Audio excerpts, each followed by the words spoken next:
राजकीय नेत्यांना गावबंदी। उंभरे दिघावे रस्त्यासाठी निवडणुकांवर गावकऱ्यांचा सामूहिक बहिष्कार।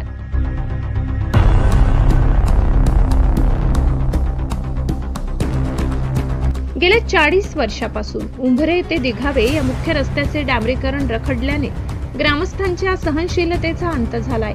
साक्री, काटवान आणि पिसोड बारी मार्गे थेट नाशिक जिल्ह्याला जोडणाऱ्या या महत्त्वपूर्ण मार्गावर सध्या खड्ड्यांचे साम्राज्य पसरले आहे।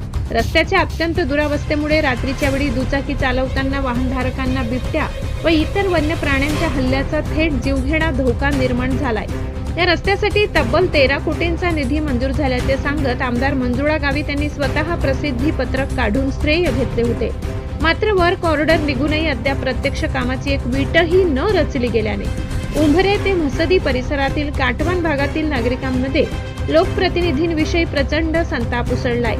आमदार मंजुळा गावित यांच्या 7 वर्षांच्या कार्यकाळात वारंवार निवेदने देऊनही पदरी केवळ निराशाच आल्याने अखेर संतप्त गावकऱ्यांनी राजकीय नेत्यांना गावबंदी करत आगामी सर्व निवडणुकांवर थेट सामूहिक बहिष्कार टाकण्याचा अत्यंत आक्रमक आणि ऐतिहासिक पाऊल उचलले आहे। ब्युरो रिपोर्ट, पिंपळनेर, सहसंपादक अनिल बोरा। स्वातंत्र्य मिळाल्यापासून एकच वेळा या रस्त्याचं काम आम्हाला जसं आठवतं तसं एकच वेळा डांबरीकरण झालेलं आहे। ज्यावेळेस 40 वर्षापूर्वी या आमदार होते त्यांच्या गाड्या इथे या ठिकाणी फोडल्या गेल्या आणि त्यांना शासन तरी त्यांनी देखील पूर्ण खड्या टाकलेल्या होत्या। तीच गाडी आम्हाला कामात आली, त्यांच्या 19 गाड्या आम्ही फोडलेल्या आहेत। तरी जर आम्हाला न्याय मिळाला नाही तर आम्ही आंदोलन करू आणि तीव्र भूमिका घेणार आहेत। कारण आता सांगून ज्याच्याकडे अपेक्षा होती त्यांनी आमच्या अपेक्षा पूर्ण केलेल्या नाहीत। आता उग्र स्वरूपाचं आंदोलन होण्याची शक्यता आहे आणि त्यांनी त्या तयारीला लागावं। माझे नाव भाऊसाहेब काशीनाथ देवरे, उमरे। तर कुठल्याही गोष्टीला लिमिट असतं, अति असतं। अति झालं म्हणजे तिथं माती होते। आता लोकांच्या भावना या एकदम जाज्वल्य झालेल्या आहेत। तरी त्यांनी भावनांचा विचार करून या रस्त्याचा प्रश्न लवकर मार्गी लावावा, नाहीतर जनशोभास त्यांनी तयार राहावं। आता शेवटचा पर्याय कुठलाही मंत्री हो, पुढारी हो, त्यांना गावबंदी ही 100% आहेच। गावात त्यांना प्रवेश नाही आणि काहीच नाही। मतदानावर सुद्धा आम्ही बहिष्कार टाकणार।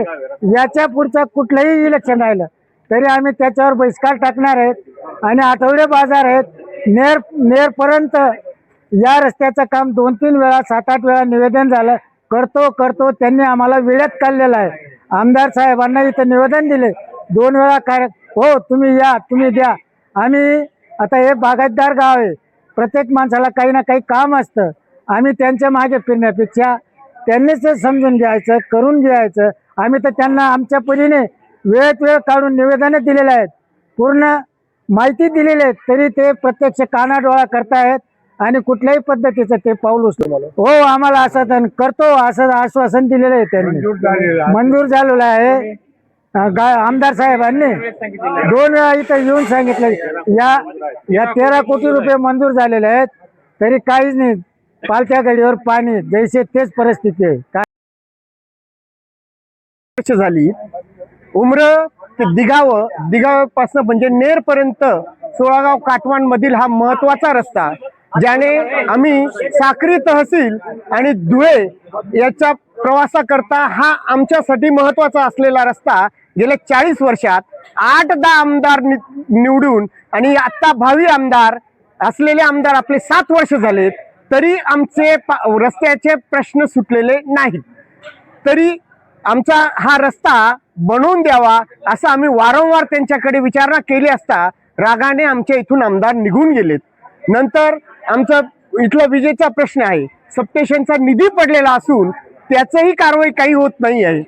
ओके, ते दिघावे हा रस्ता त्वरित मंजूर करून द्यावा। मंजुरी तर कधीच मिळाली आहे, पण कार्यान्वित करण्यात यावं एवढी आमची विनंती आहे, नाहीतर आम्ही आंदोलनालाही